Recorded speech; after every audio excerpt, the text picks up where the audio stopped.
Crypto's pumping because of the Fed, but how much more do we got? And will we see XRP benefiting from the action? Speaking of XRP, Brad Garlinghouse talks about an XRP ETF.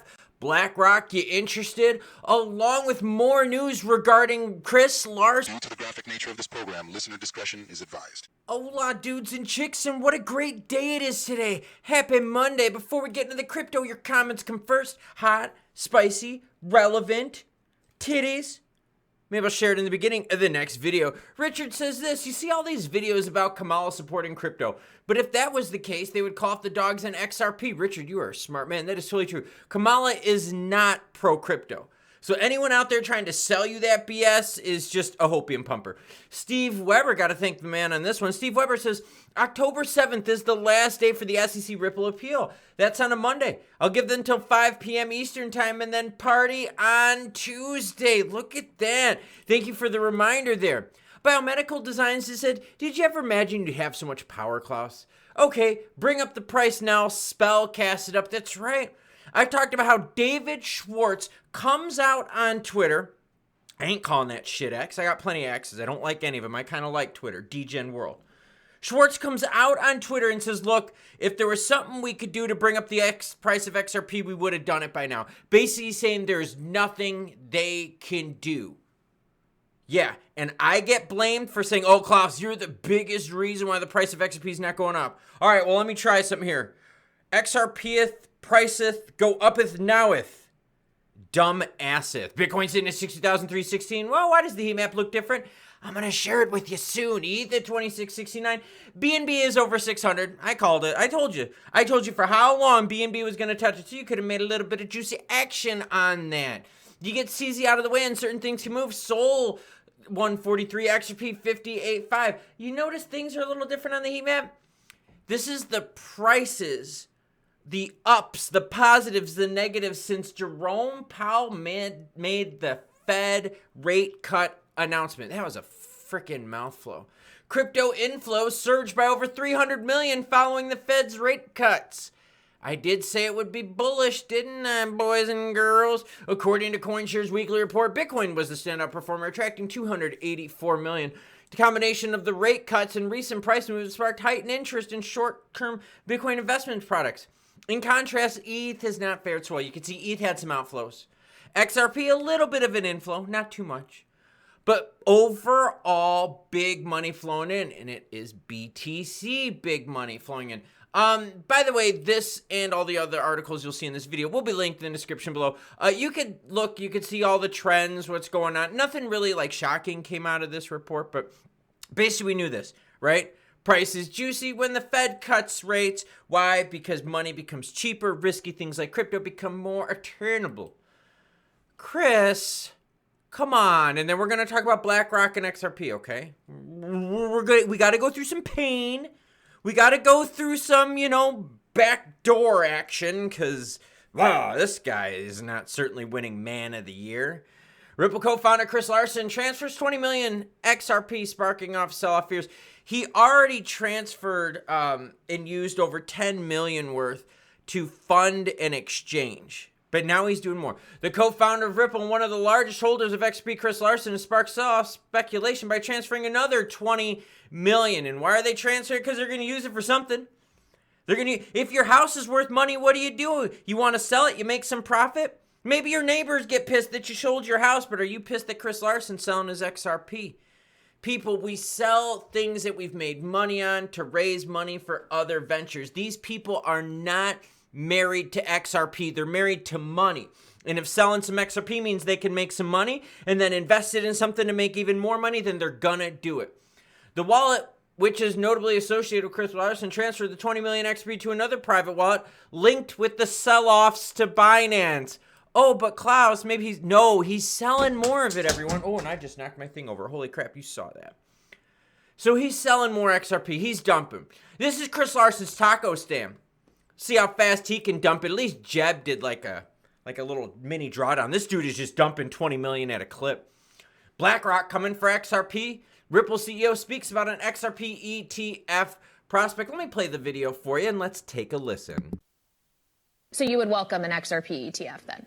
we would certainly welcome it, and I think it's inevitable that there'll be, multiple ETFs around different tokens. And I think you'll even see ETFs potentially around baskets that also, I think, further diversify that risk. Are you in talks with the largest issuers, particularly Blackrock, to get this done?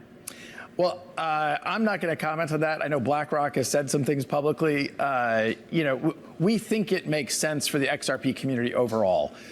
Ripple obviously is a very important stakeholder in the XRP ecosystem, but we're not the only player. And look, we've seen, before the SEC lawsuit, XRP was the second most valuable digital asset. I think because of the headwinds of that lawsuit, we've now seen that largely abate. But the long-term view on these things is about, how do you create utility and really solve real-world problems with these different digital assets? Yes, that is going to definitely be the problem, because until then you just have speculation. So Brad's out here saying, all right, a little BlackRock, maybe they're interested in the ETFs. Look, BlackRock just wants to make money. So if launching an XRP ETF means juicy volume, then of course they're going to be into it. If Chris Larson can make a bunch of money off of selling his XRP so he can fund his next adventure, juicy money. What do you think Jeb did? Jeb sold his XRP so he could build freaking rockets and space stations and all sorts of other weird crap. Do people sell all the time? They're not married to it. Now, do I believe some BlackRock ETF would be good for the price of XRP? Bet your butt I do. Why? Because we saw XRP move up on the trust news, and you have the trust first, then you can convert the trust to an ETF later. That's what Grayscale is going to do. Other players will say, screw the trust, they'll just go straight into ETFs. Yeah, if that brings more institutional money, more interest into XRP ecosystems, that's awesome. But again, it's still just speculative. It's not what Brad said regarding, we got to start making some products here that people are going to use. We got to start developing some things that people are going to care about. It can't just be people buying XRP trying to make money on it, because then what is this?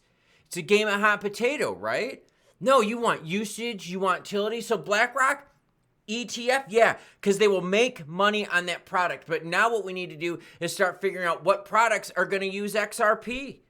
Otherwise, we're going to be left with a speculative bubble. And BlackRock's like, look, we don't care because we're going to make money whether you buy the ETF or you sell the ETF. Remember, they make money on volume. Now, in terms of XRP price, I'm happy. I'm happy because I know that, hey, we're still holding north of 55 cents. You're like, Klaus, why are you happy?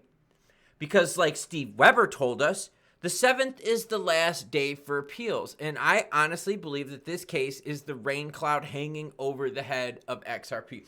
Remember all those depression medication commercials where the dude was like moping and there was always this like rain cloud, like, and it was following him and raining on him and like, peeing water on him. And like all of a sudden dude takes his meds and all of a sudden the rain cloud goes away. The SEC is that rain cloud. In the meds, no appeal on the 7th, okay? We need no appeal on the 7th. Or else, if you do get an appeal, you're going to be dragging crap out for a while. But in the beginning, I brought up to you this article that talked about crypto inflows because of Fed rate cuts. Then I showed you some of the big millions that flowed in because of these. Now, what's interesting about that is we have even more rate cuts coming, a ton of them more. The next 12 to 18 months is going to be cut after cut after cut after cut. And one cut isn't a big deal. 25 basis points, you look at it and you're like, meh, I don't care. So that made my car loan $20 less. Made my home loan like $30, $40 less. Awesome.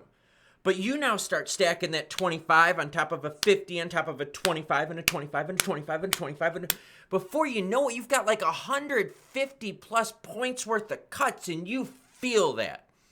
And crypto will feel it.